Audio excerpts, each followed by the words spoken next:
Mga viewers sobrang kinilig sa tambalang Jomcarl, Jomar at Carla nagkaaminan na nga ba?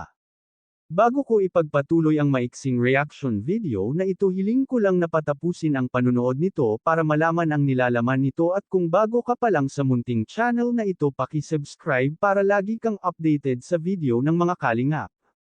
At pakisuportahan natin ang ama ng kalingap na si Val Santos Matubang Ate Edna Vlog at si Kalingap Rab.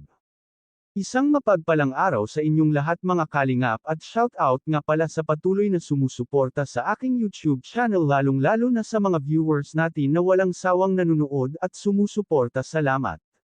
Marami nga ang kinilig sa Jomcarl episode 16 lalong-lalo na ang ating mga senior citizen ay hindi mapigilan ang kilig na kanilang nadama.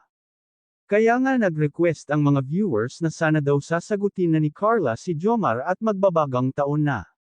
Dahil maraming viewers ang nagsasabi na talagang bagay silang dalawa. Pero syempre hindi natin pwedeng pangunahan si Carla kung sino ang gusto nito. Dahil hindi natin hawak ang kanyang damdamin, gayon pa man kahit maraming nagsasabi na bagay sila ay kailangan hayaan natin si Carla sa kanyang pasya. Dahil marami nga ang kinikilig sa kanilang love team na Jomcarl.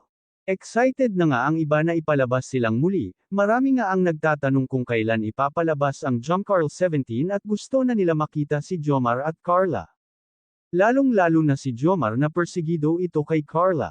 Wala naman masama at binata itong si Jomar, kung sakaling manligaw man siya kay Carla ay walang magiging problema ang tanong ng karamihan gusto kaya ni Carla si Jomar, dahil napakalayo ng edad nilang dalawa. Pero malay natin wala naman sa edad ang pag-ibig kung nagkataon na magkagusto si Carla kay Jomar ay swerte na ni Carla dahil mabait naman si Jomar at may sarili na itong trabaho. Hanggang dito na lang ang update ko mga ka-viewers, maraming salamat at God bless sa inyong lahat.